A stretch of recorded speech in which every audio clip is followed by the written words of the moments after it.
Hola, profe. Mis compañeras y yo relatamos y explicamos nuestra experiencia sobre la clase de hoy. Como consta de 3 momentos, cada una se encargó de explicar cada uno de los mismos. El trabajo práctico en un primer momento se nos plantea una situación que dice así. Doña Luisa colocó en un plato una hoja de lechuga y luego le agregó mucha sal. Al cabo de 6 horas, ella observó que el vegetal estaba muy arrugado. ¿Por qué ocurrió eso? Bueno, a la conclusión que yo llegué o que yo planteé fue que la sal deshidrata los vegetales y otra compañera dijo que en todo caso eso se trataba de un solvente y de un soluto, que el solvente era la lechuga y que la sal era el soluto. Bueno, en este segundo momento se nos pidió que os analizáramos el siguiente cuadro y también que observáramos las siguientes imágenes. Y en base a esa observación y a ese análisis tendríamos que responder las siguientes preguntas. La primera nos dice, ¿cuál creen que fue la pregunta inicial de los estudiantes? Bueno, la pregunta que yo formulé fue ¿por qué en un frasco el azúcar se disuelve mientras que en el otro el azúcar se humedece? Otra compañera también propuso que por qué una zanahoria está inflada o hinchada y la otra está deshidratada o seca. La pregunta B nos dice, ¿qué hipótesis pudieron poner a prueba los estudiantes? Menciónelas. Yo, como me costó entenderlo al principio, puse que al haber un sólido, al ingresar al frasco, ejerció presión sobre el agua, por lo que hace que se rebalse la misma. Y también puse que la zanahoria absorbió agua, por lo que se hinchó. El inciso C nos dice, teniendo en cuenta todos los datos y ayudados con la tabla y fotos, ¿cómo crees que pudieron diseñar la experiencia? Lo cual yo planteé lo siguiente.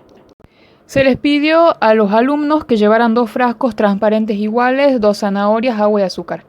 Al día de la clase, con ayuda del profesor, él las perforó a las zanahorias en el centro o en el medio y se hizo lo siguiente.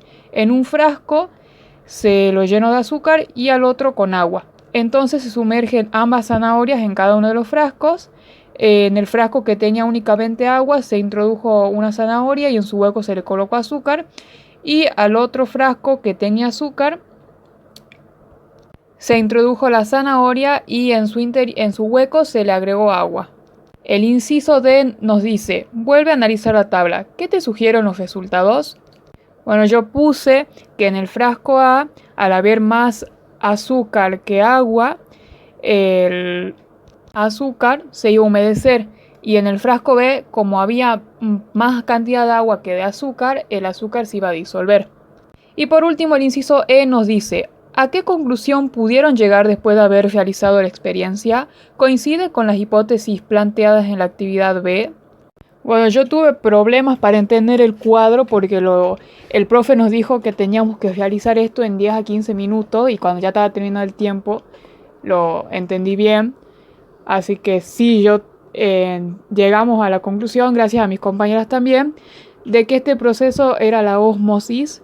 Entonces las hipótesis que yo formulé las tengo que modificar. Si bien yo planteé que la zanahoria se hincha, yo no expliqué por qué, a qué se debe eso.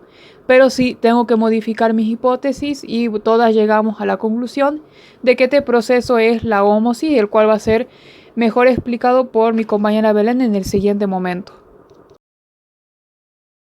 Como conclusión, en el tercer y último momento mantenemos la respuesta de que la lechuga se deshidrata porque sus moléculas de agua se mueven en un medio de menor concentración hacia un medio de mayor concentración de soluto. Nos gustó trabajar con esta experiencia ya que es la primera vez que la realizamos, llegando a la conclusión y a la comprensión del tema central que es ósmosis, el cual consiste en el movimiento del agua mediante la membrana semipermeable de las células.